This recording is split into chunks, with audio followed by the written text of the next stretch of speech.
Good morning students. हमने कल अलंकार के बारे में पढ़ा। अलंकार किसे कहते हैं, उनके क्या प्रकार थे, वो टॉपिक समाप्त किया। और मैं उम्मीद करता हूँ कि आपको वो टॉपिक अच्छे से समझ में आया होगा और आपने अपनी नोटबुक में उसको लिखा भी होगा और याद कर लिया होगा। तो इसी प्रक्रिया को आगे बढ़ाते हुए आज हम वर्ण के बारे में बातचीत करेंगे। वर्ण किसे कहते हैं, वर्ण कितने प्रकार के होते हैं, वर्ण की परिभाषा क्या होती है। तो आपके फिर नोटबुक में क्वेश्चन बनेगा, वर्ण किसे कहते हैं। तो आंसर लिखो। गाना गाने की क्रिया को वर्ण कहते हैं। गाने के प्रत्येक प्रसंग में गीत के पदों को लेकर विविध स्वरगुच्छों से सजने की क्रिया को वर्ण कहते हैं। जैसा कि कहा गया है कि गाना गाने की क्रिया को वर्ण कहते हैं।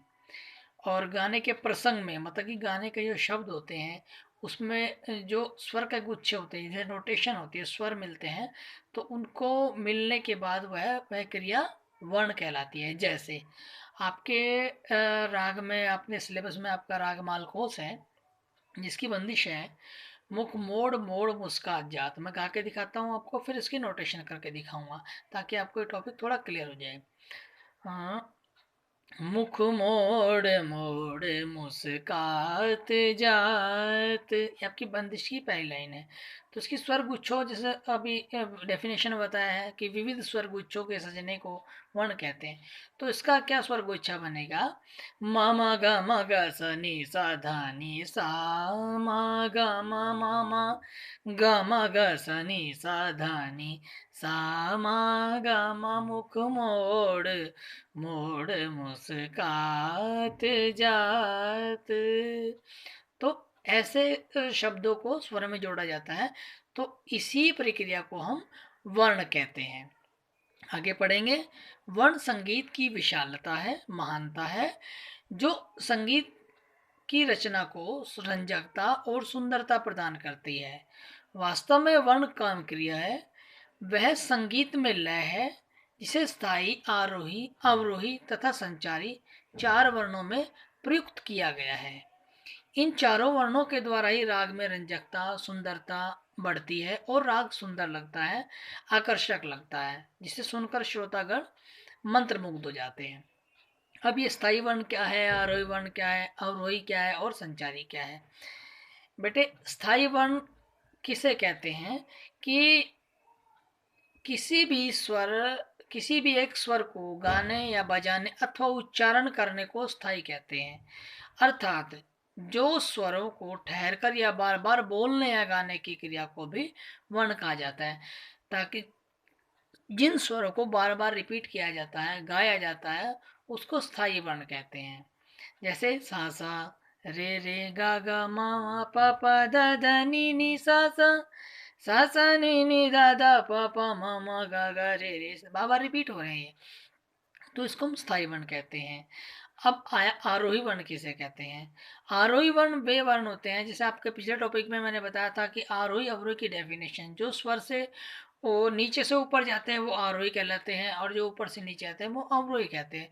तो आरोही का क्या हम इसमें डेफिनेशन दिया गया है, षडज से ऊपर निषाद की ओर स्वरों को गाते बजाते हुए जाने की क्रिया को आरोही वर्ण कहते हैं।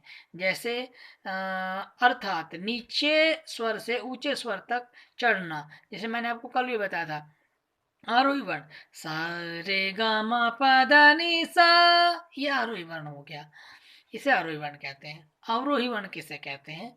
अवरोही वर्ण वे वर्ण होते हैं जो ऊपर से नीचे के स्वर में गाए जाते हैं। जैसे सा, तार सप्तक के सा से मध्य सप्तक के सा में, उनको हम अवरोही वर्ण कहते हैं। डेफिनेशन में क्या जाएगा, जो स्वर तार सप्तक के षडज से लेकर मध्य सप्तक के षडज तक नीचे की ओर आते हैं, उन वर्णों को या उन स्वरों को हम अवरोही वर्ण कहते हैं। जैसे सा नी दा पा मा गा रे सा, ये आपका अवरोही वर्ण हो गया।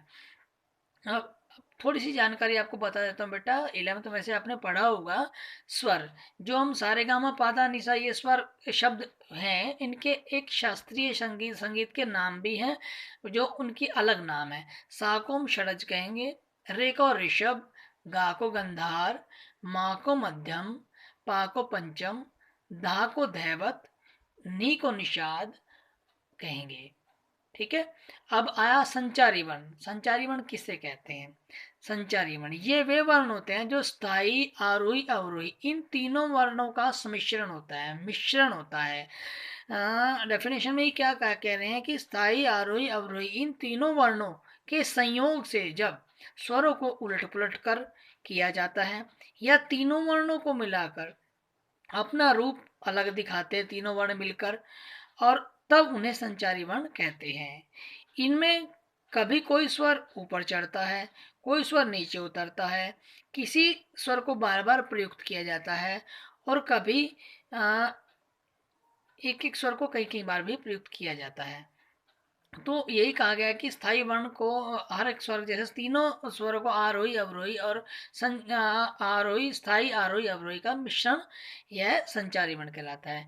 जैसे पहले आरोही किया सा सा रे गा गा, फिर अवरोही सा सा रे गा मा पा दा नी दा पा मा गा। अब संचारी वर्ण में क्या मिश्रण हो जाएगा? ये कई बार सा रे गा मा पा, सा रे गा मा पा दा नी सा, ये चीजें जुड़ के सम्मिश्रण, तीनों का मिश्रण बन के वो अवरोही वर्ण कहलाता है। तो आज का टॉपिक आपका वर्ण का यहीं समाप्त होता है। आपको उम्मीद करता हूँ अच्छे से समझ में आया होगा। इसका फोटो मैंने ग्रुप में भेज दिया है आपको, और आप इसको अच्छे से कर लेना।